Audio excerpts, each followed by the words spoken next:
Okay, let's begin again and take a few moments to refresh the positive altruistic motivation you generated just a little while ago at the beginning of the meditation session, and make that your motivation for attending this class as well.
So last week we were looking at the third of the 4 establishments of mindfulness, which is mindfulness of the mind.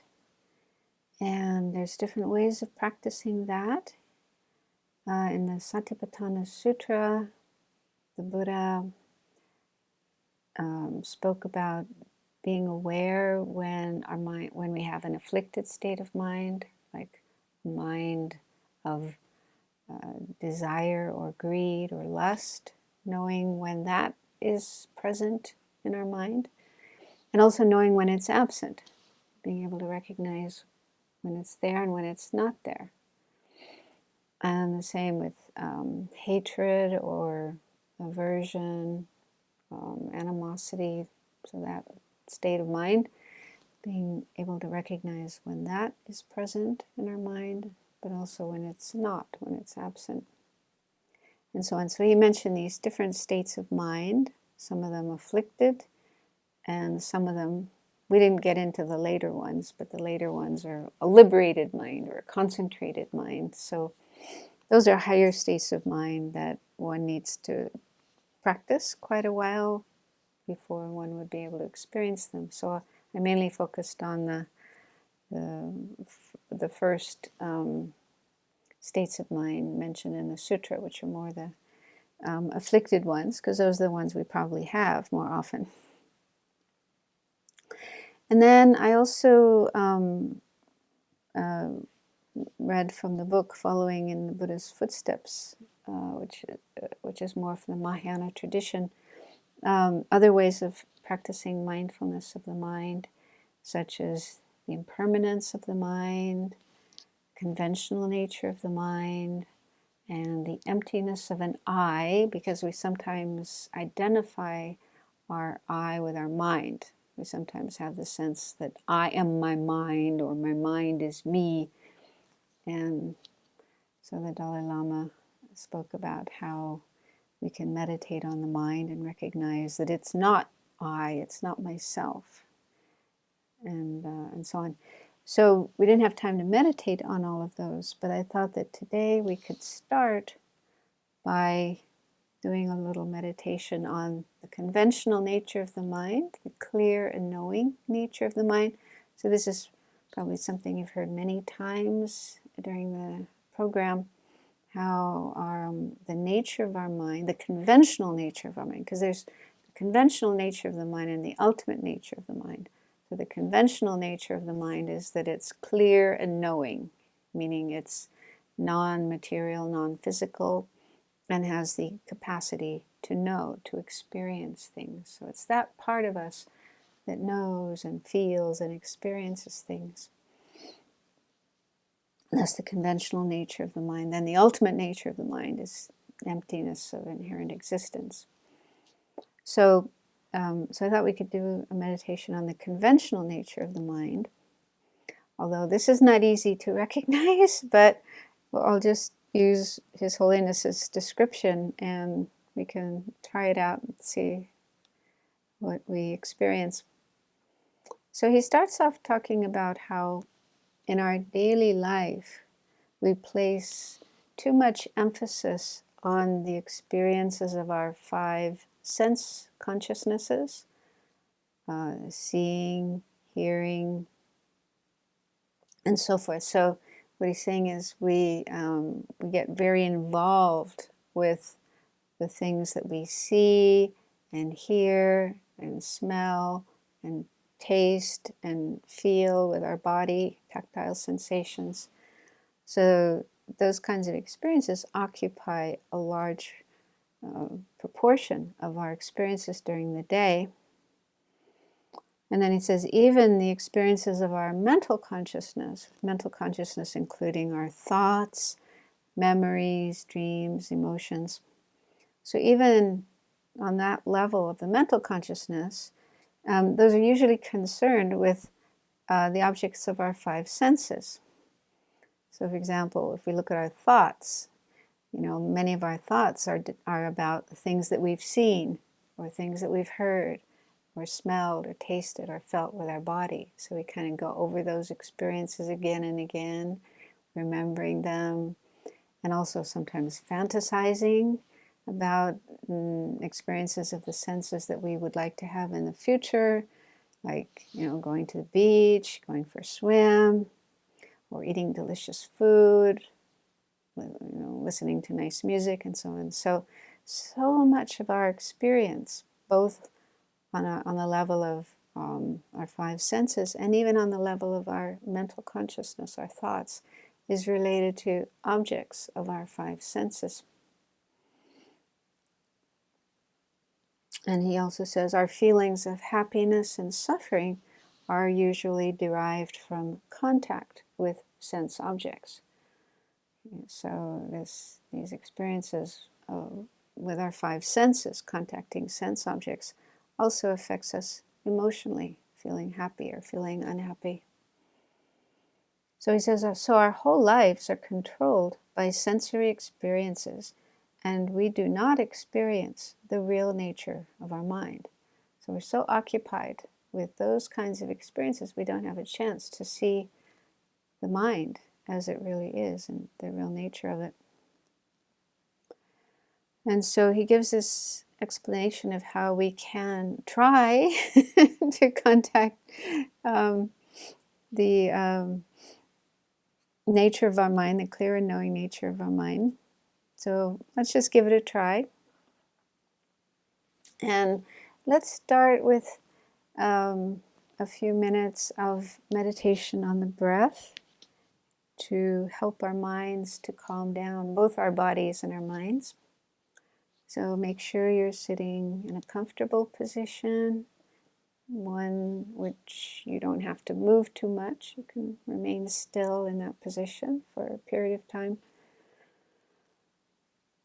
And then when you're ready, put your attention on your breathing. Observe the flow of the breath coming in and going out.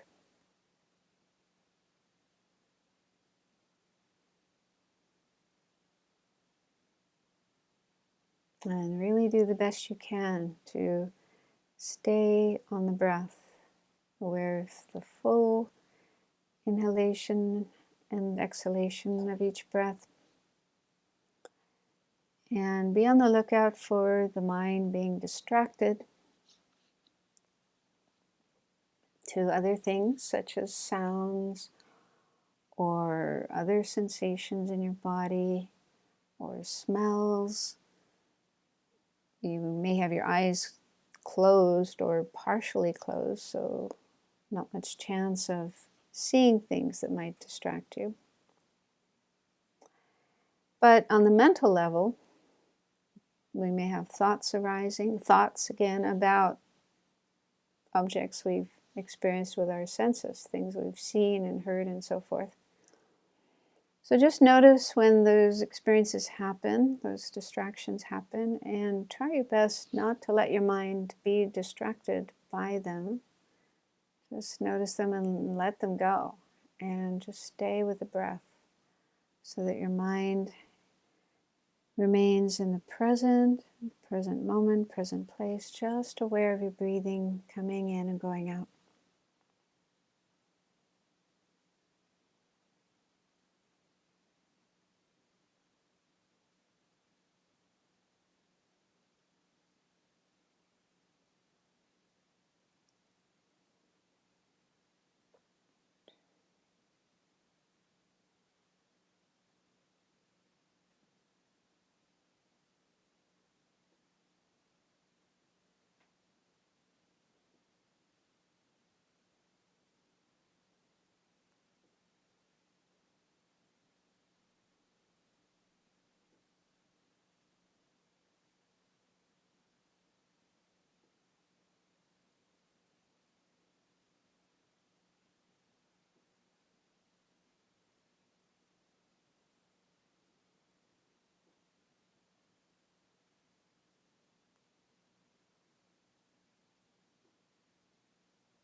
So the Dalai Lama says to allow the conventional nature of the mind to arise, we must stop being distracted by sensory objects and also stop thoughts of the past and the future.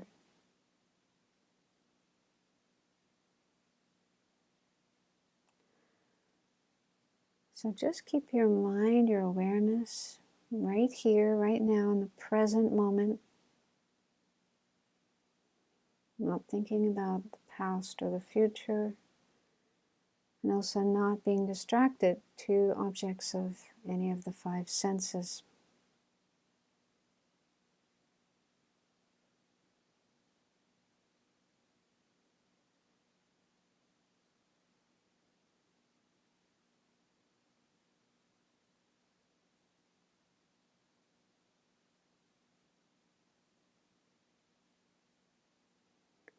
And he says, initially we may feel the mind is nothing, void, thoughtless.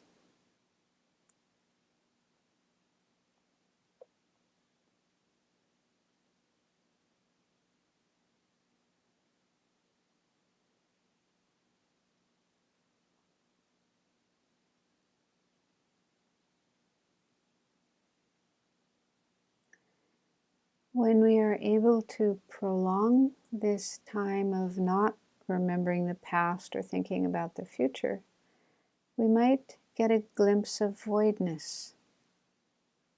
But this isn't voidness as in emptiness of inherent existence.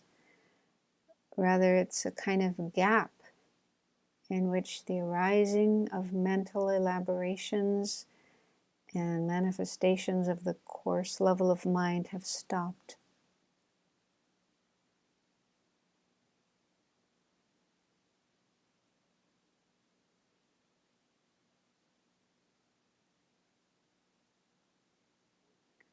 An experience of stillness arises because the senses are not active, and there's just the experience of the present, of a void. Again, this isn't emptiness of inherent existence, it's an openness, a spaciousness.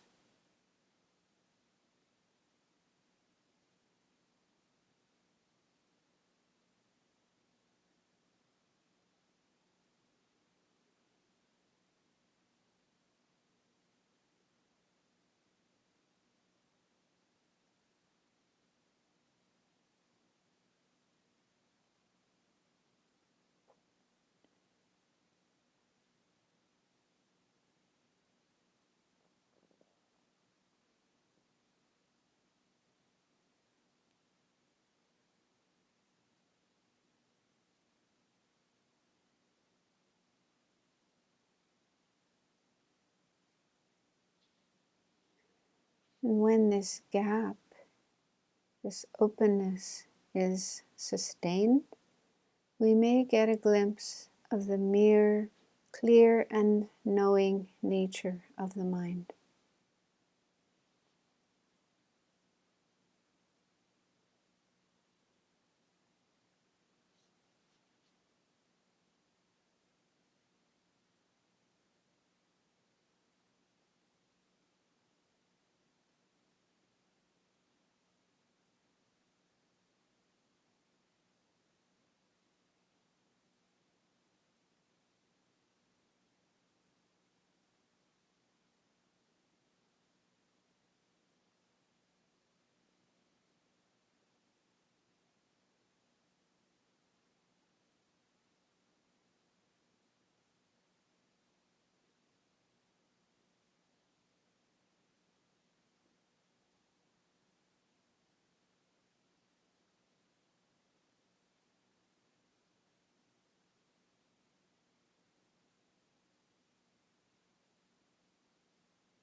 And His Holiness says, by becoming familiar with this experience, we'll be able to experience the momentary impermanence of the mind.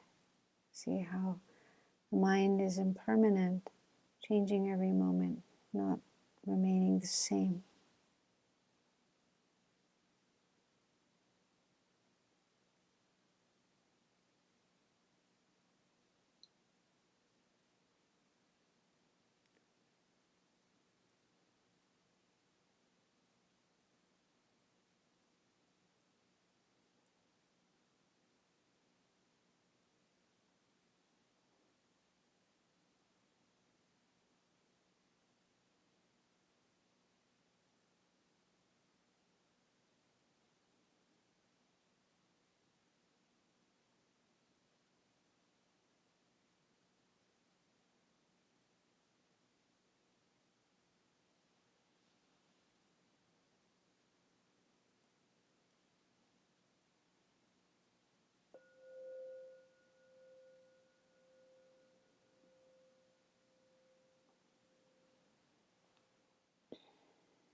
So you might have been able to get the experience that the Dalai Lama was describing, but you may not have. And if you didn't, don't worry. I think it's actually quite hard to do because our habit, our habitual tendency is to pay attention to sense objects and have lots of thoughts and memories, and it's very hard to stop that kind of activity. And I recall reading in some other book the Dalai Lama talking about being in retreat in Ladakh. And during that retreat, and Ladakh is like way up in the mountains, so it's probably very quiet there and very conducive for meditation. And during that retreat, he had this experience of his mind's nature. So for us to be able to do this, then we may also need to be in retreat in a situation where our mind can really calm down and not have so many thoughts, and also in a very quiet place where we don't have so many sensory experiences distracting us. But if you didn't have the experience this time, don't worry and don't give up. Keep trying. It may take a long time. But it's good to know that there is a nature of our mind, an underlying, clear, knowing nature of our mind, besides all the busy thoughts and also sensory experiences that our mind is normally occupied with. Okay, so now I'd like to move on to the fourth establishment of mindfulness, which is on page 45 of your book. And this is called Mindfulness of Phenomena. And there's kind of a lot of lists in this fourth establishment of mindfulness. And some of you might sometimes wonder, oh, why do we have to learn all these lists? It's actually a kind of attribute of Buddhism. That's the way the Buddha taught. There's 16 of these and 4 of those and 10 of these and 3 of those, and there are all these numbered lists of things. And I think probably all of us at certain moments have this aversion. Oh no, not another list. Maybe we could call it listophobia. So I think it's kind of normal that we feel that way. One reason might be if we have a lot of things in our mind already, like if we're very busy and there's a lot going on at work and at home, and also our own problems and issues. So we may feel as if our mind is already full of stuff, crowded and chaotic, and there's just no more room in there for another list of things from Buddhist philosophy. So if you have that kind of experience, just know that it's normal. But also don't take it too seriously. Don't see it as some kind of permanent, absolute reaction. It's probably just the way you feel at this moment in time. And take it easy, relax, do something to ease this crowdedness in your mind. Do some breathing meditation, meditation on the body, sensations of the body. So that kind of practice is very good for grounding yourself and getting some space and clarity and peace in your mind. So take care of your needs. But also try not to think that, there is something about lists that is inherently annoying or disturbing or bad. Because even if you may feel that way towards a list of things, somebody else might not. They may feel delighted. Oh, I really want to learn about that. And they're really happy to learn that particular topic. So just because it's not relevant for you at this moment in time, it could be relevant for other people. So try to have a respectful attitude towards the information. And also your own mind may change later on. You might have that experience as well, that you can really value, really appreciate that particular list of things. So try not to feel negative and reject the information. Just take care of your need for space and quiet and clearing out your mind. And put it aside. You can put. We have this expression, putting it on the back burner. Just put it aside for now. Maybe later, it'll be useful and relevant for you. But anyway, I'm going to go through these lists. Okay, so for mindfulness of phenomena, the word phenomena in Buddhism just means things that exist. Whatever exists is a phenomenon. So phenomena means all things that exist. But in terms of the mindfulness of phenomena, there's actually different ways of explaining how that is practiced. Which phenomena are we practicing mindfulness of? And the Satipatthana Sutra lists 5 groups of phenomena. Some of these are hindrances to our practice, hindrances to developing concentration, being able to concentrate our mind. And they are also hindrances to developing insight into the way things exist. So when these hindrances are in our mind, it's more difficult for our mind to be able to understand what is true, what is false, what is good, beneficial, what is bad and harmful, and so on. So they can interfere with clear seeing of the true nature of things. And so it's important for us to recognize these hindrances and learn how to deal with them. And then some of the other items in the list of phenomena to be mindful of are qualities or things we need to develop to progress along the path. So they're positive things to cultivate. And so it said that this 4th type of mindfulness, mindfulness of phenomena, leads to practicing the true path, the 4th noble truth. So remember, there was this kind of correlation between the 4 types of mindfulness, the 4 establishments of mindfulness, and the 4 noble truths.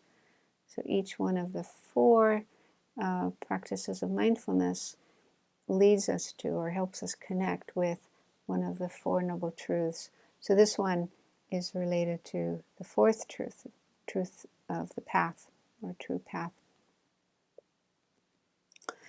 Okay, so there's these 5 groups of phenomena that are used in the mindfulness of phenomena. So the first group are the 5 hindrances, and I thought to talk about those today.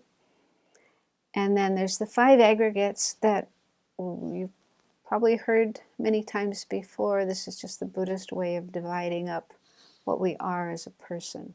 Basically, body and mind, but mind can be divided into 4 different aspects: feelings, discriminations, compositional factors, and consciousness. Then the 12 sources. I don't know if you've come across that list before, but these are sources of experience. Sources of experience. So they include this. There's 6 sense organs or sense powers related to seeing, hearing, smelling, and so on. So it's like some kind of subtle matter, subtle form within our eyes and our ears and so on, the different senses, physical senses, that enable sensory experiences to take place. So when we see an object, it's because of having this subtle kind of form within our eyes that enables us to have the experience of seeing. Plus, there has to be an object to see and the consciousness that sees, but the sense power is very important as well. So we have 5 sense powers related to our physical senses: seeing, hearing, smelling, tasting, and touching. Then we also have the 6th sense power, which is the mental consciousness itself, the mind itself. So those 6 are included in the 12 sources, and the other 6 are the objects of our 6 types of consciousness. So we have 6 sense powers and 6 types of objects, and those are sources for having the 6 types of consciousness, being able to see, hear, smell, taste, and have tactile experiences, and then mental experiences. So I'm not going to go into that now, but that's another group of phenomena.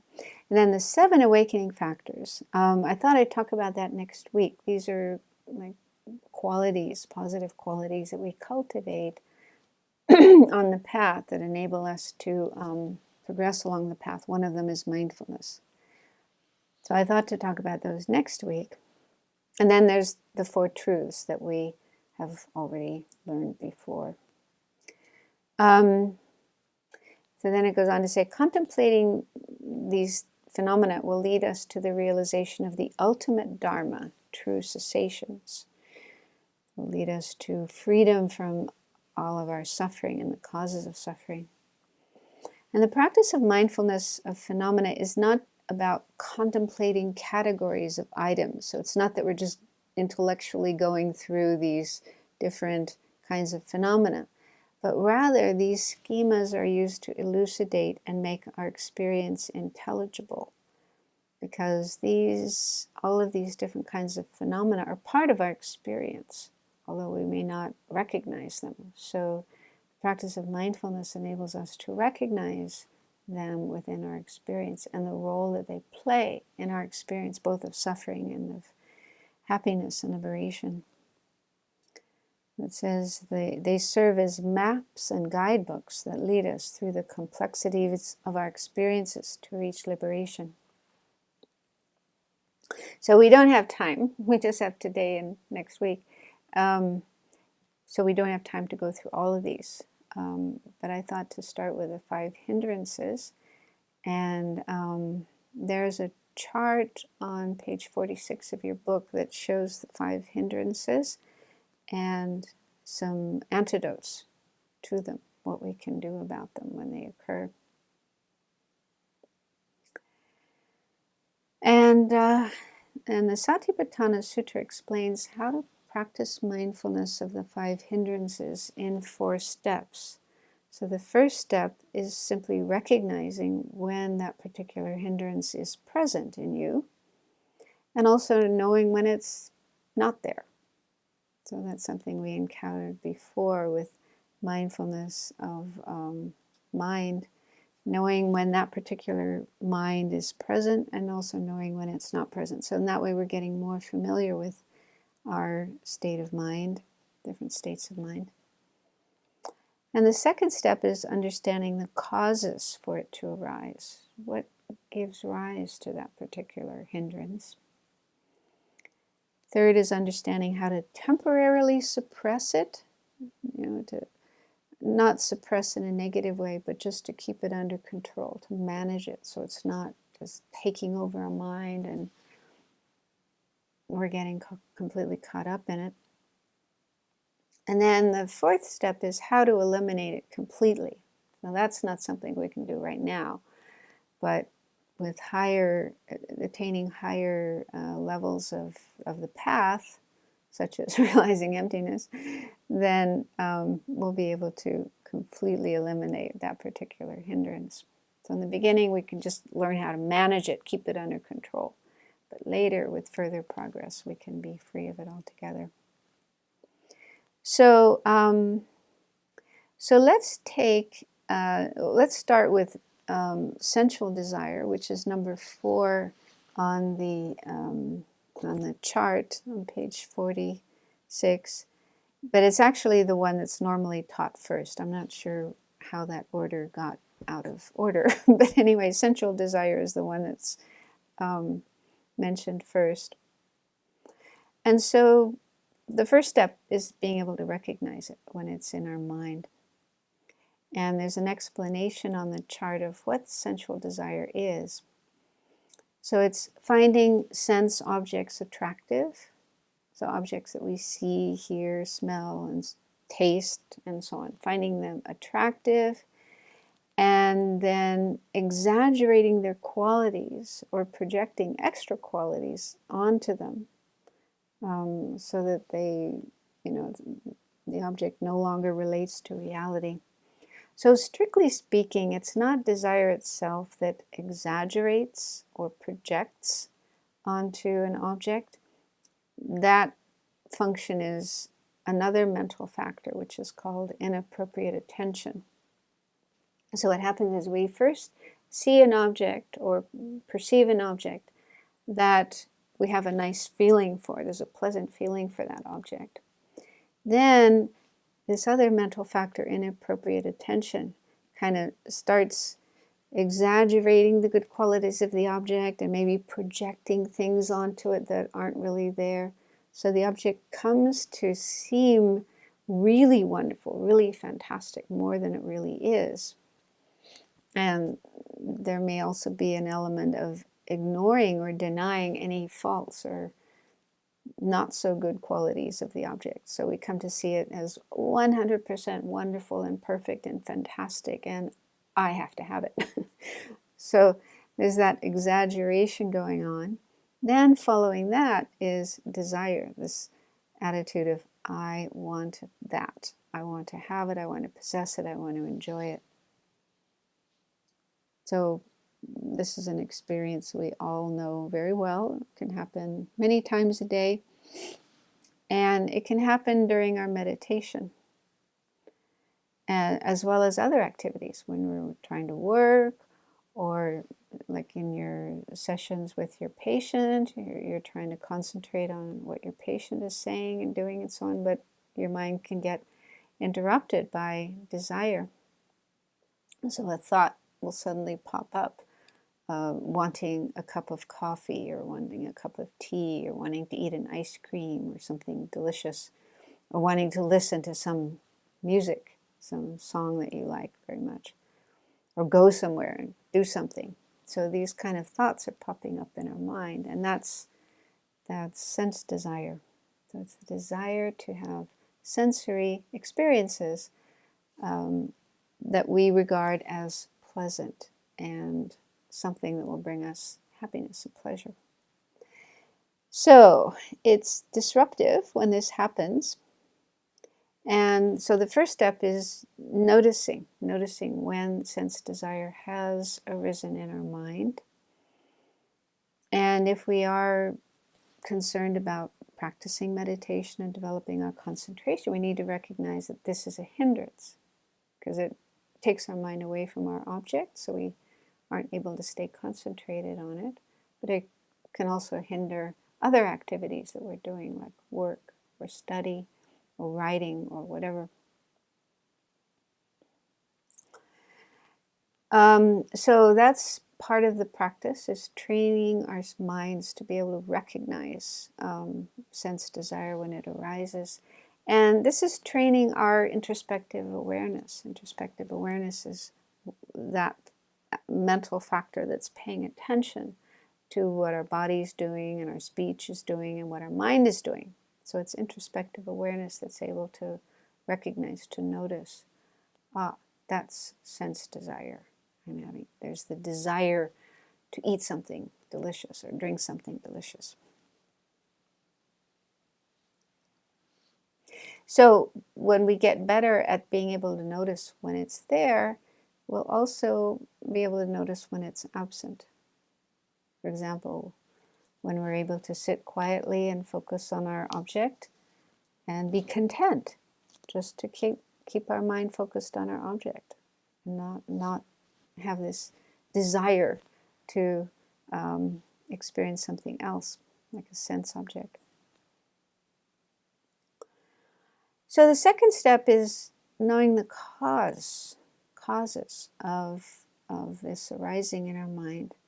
So probably the main cause is because it's a habit that we've had for a long time, not just this life, but past lives as well. So Buddhism says desire has been in our mind from beginningless time, and when we have desire, it leaves the seed for another experience of desire to arise again.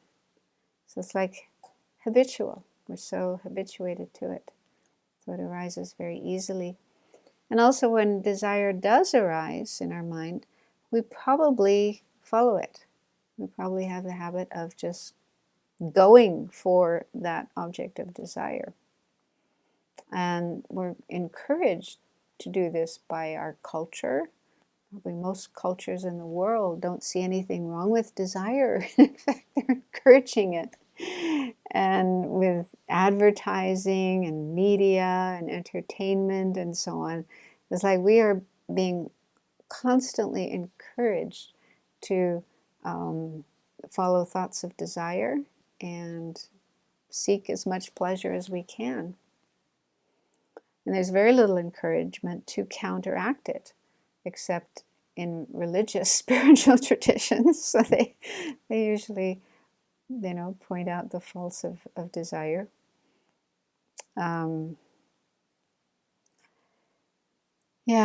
So these are conditions. These are causes and conditions for why it arises in our mind, and it keeps arising again and again. But the Buddha said that following desire doesn't lead to satisfaction. It leads to more desire. Just like drinking salt water doesn't quench our thirst, but makes us more thirsty. And that's quite a powerful thing to say, and it's good to look at that in your own experience and see if it's true or not. By following desire, have you ever been quenched? Have you ever been completely satisfied? Or maybe a few moments, short amount of time of pleasure, satisfaction, but then that fades, and then again desire comes up for something else, the next pleasure, the next enjoyment. So that was the Buddha's experience when he looked at his own mind, and that's what he taught. So it's good to check if that's true or not. So the third step is how to suppress it. I don't really like the word suppress so much, but how to manage it, how to deal with it when it does arise so that it doesn't interfere with our practice or whatever else we're doing. So there's a number of methods, such as impermanence, remembering the impermanent nature of the object of desire. It's not going to last forever. It's changing every moment. And desire itself is impermanent. And the pleasure you get from desire is impermanent. Everything, all aspects of the experience of desire are impermanent, changing moment by moment. So getting more familiar with that, more in touch with the impermanent nature of things is very helpful to counteract desire. And it's also good to see the disadvantages of desire. Does bring a little bit of pleasure, but not for long. And then it's an interference, a hindrance to spiritual practice, to the development of concentration and insight and so on and so forth. So it's definitely something that needs to be overcome if we want to progress along the path.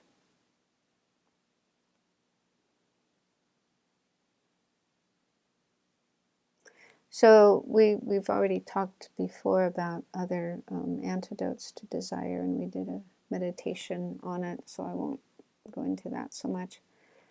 And then to be totally free of desire, not have it anymore in our mind, we do need to realize emptiness. And so that's a long-term project. But even with some understanding of emptiness, we might be able to decrease our desire. For example, thinking about how the object that you find attractive and have desire for doesn't appear that way to everybody else. There may even be people who find that object ugly or disgusting or totally uninteresting.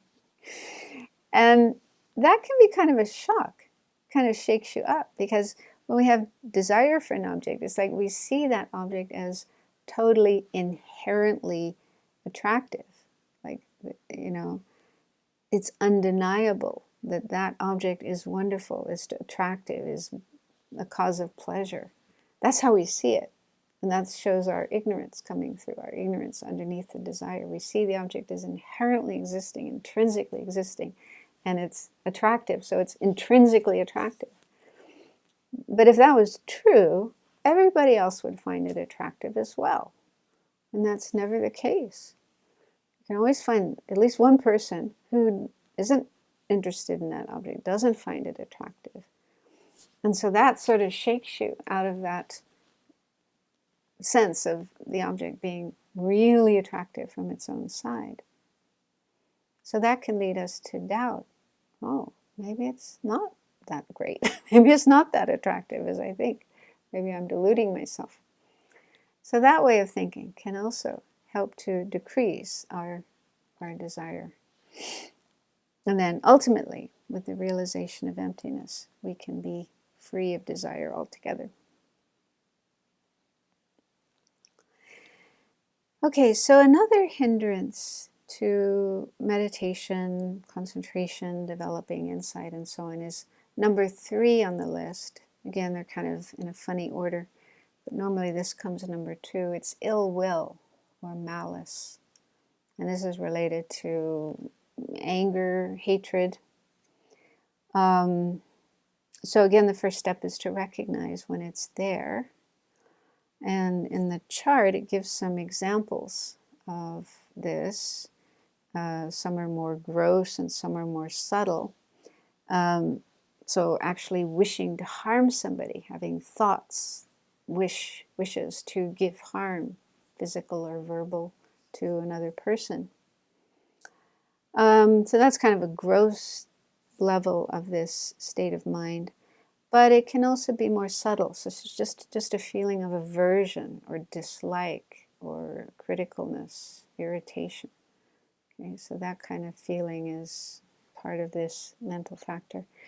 And Ajahn Brahm, a well-known teacher in the Theravada tradition who leads a lot of retreats, he explains this hindrance as the fault-finding mind. Meaning, anytime our mind is finding fault with something or someone, it's this mental factor. So this could be finding faults in ourself, in our body, in our mind, in our appearance, in our abilities. Any kind of fault finding about ourselves or about another person or about things that we see around us, things that we hear, and so on. So anytime there's a finding of fault, I don't like this, this is wrong, this is bad. That's kind of a very subtle way of explaining ill will, but I found it quite helpful because it can be very subtle. And when it does arise, even this fault-finding mind, it definitely disturbs our mind. And it can arise when we're meditating. So in the middle of meditation, there's a sound, for example, a certain sound that we don't like, we find fault with, and our mind can get quite caught up, obsessed about that sound. And I don't like that sound, it's disturbing me, it has to stop, I have to stop it. And then we might start fantasizing what we can do to make it stop. So our mind just gets totally carried away with that way of thinking, and we're not paying attention to our object. We've lost our concentration. So this is, quite a hindrance to meditation. Another thing that can happen in meditation is remembering some event, some situation where somebody did something or said something that you didn't like, you thought was wrong. So the memory of that can come up in the mind, and then the mind gets all caught up again, feeling annoyed, feeling angry, and you might start thinking about going to that person and telling them off, and so on and so forth. So again, the mind can get caught up in a whole story based on this state of mind of ill will or aversion. Definitely a hindrance to concentration. So what causes this, again, it's familiarity from the past. We've had this kind of experience many times before, and we probably didn't try to counteract it, but just followed it. And so we've let our minds get familiar with this state of mind. And other factors as well, experiences we've had in our life, conditioning from our parents, our family, our culture. So there could be a lot of different factors that give rise to this state of mind. And actually next week in the Monday class, we're going to look at six different factors or causes and conditions that give rise to delusions. So if this arises in our mind, there are things we can do about it. We've been through these before, but just to remind you, remembering impermanence, it's an impermanent state of mind. It's not going to last. The object is also impermanent, and you are impermanent. So just reminding yourself of the impermanent nature of things.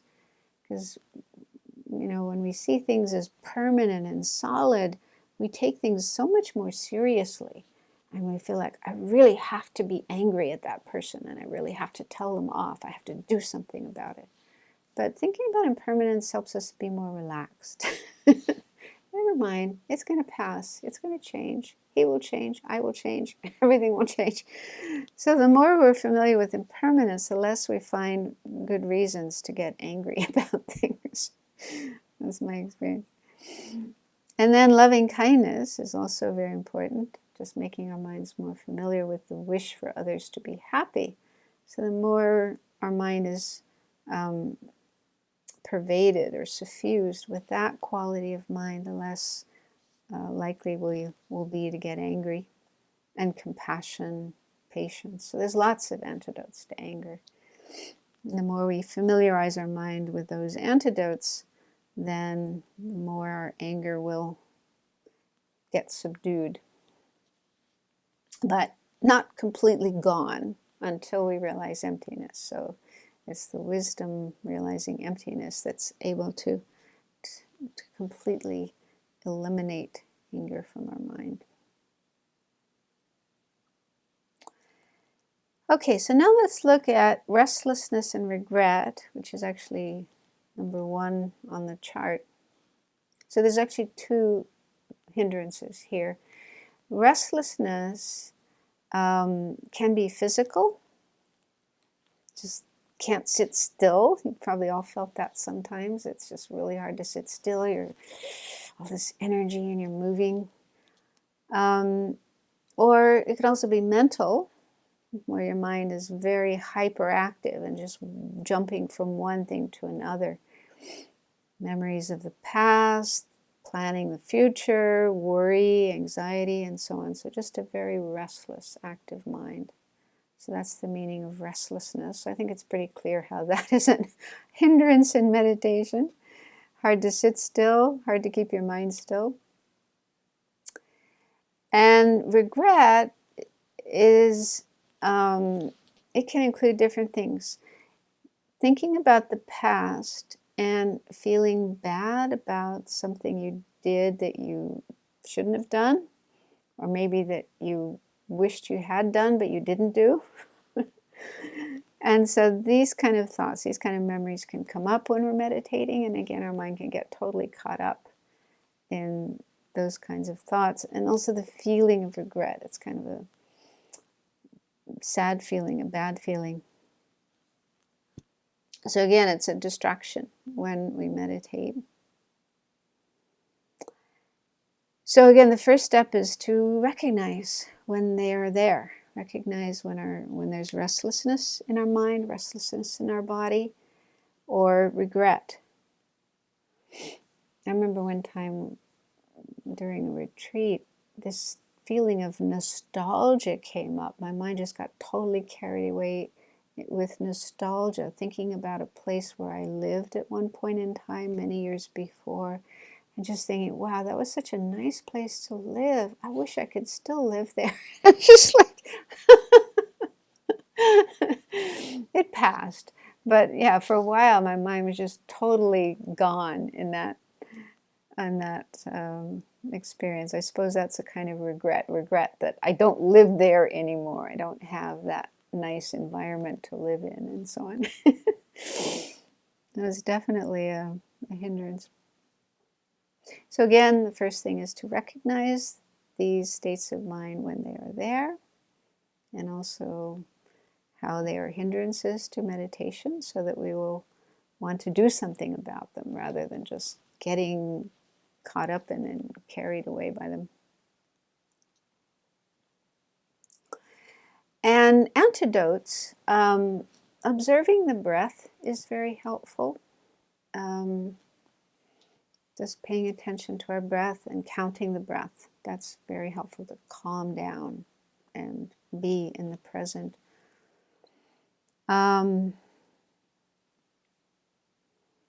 Other antidotes for restlessness, impermanence, both restlessness and regret, it's very helpful to remind ourselves of impermanence, and also the fact that the past is over. Past is not there anymore. We only are in our memories. We have memories of the past, thoughts about the past, but the actual past itself is no longer present, no longer existing. And we can't make it exist again. We can't bring the past back into the present. Even if you try to go back to a place where you once were to enjoy that place again, you'll probably find that it's changed. It's not exactly the way it was. And you're not the way you were before. So even if you're there, you may not enjoy it in the same way that you did before. And so we can't recreate the past. We can't make the past alive again, existing again. So it's better to realize that and let go of the past. Let the past be in the past rather than continuing to carry it in the present.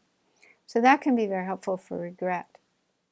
And if we do feel regret for some negative thing that we did, then that's actually something positive, because then we can do purification. There's the practice of purification to make amends and clear up and purify any harmful things we did, any negative karma we created. So that's something constructive to do, something useful to do. But just to continue worrying and feeling bad and going over the same story again and again in our mind isn't helpful and is a distraction to meditation. And I'll just mention one last thing and then we'll stop. So Bhante Gunaratana in his book recommends developing confidence in the Buddha and his teachings and his followers, and thinking about how, the Buddha himself practiced and attained the realizations that he did. Many other people who have learned these teachings also followed the path and practiced and attained the goals. And so there's this long continuum of people, Buddha, his followers, learning these teachings, practicing these teachings, and being able to free themselves from these hindrances. And we're very fortunate that we have the chance to learn these teachings, and we can do it too. So we can also overcome these kind of hindrances and free ourselves from suffering. So I did manage to get through all of these, but I'll finish them next week. We have just 2 left of the hindrances, and then I'll also talk about the 7 awakening factors,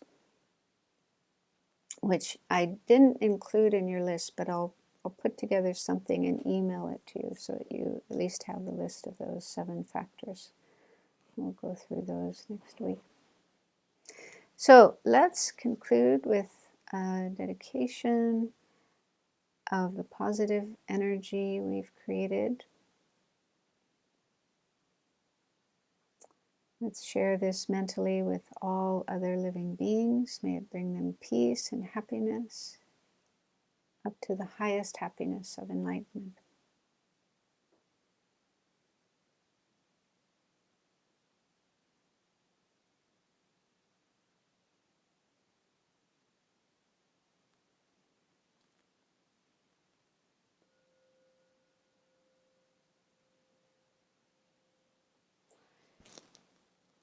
you.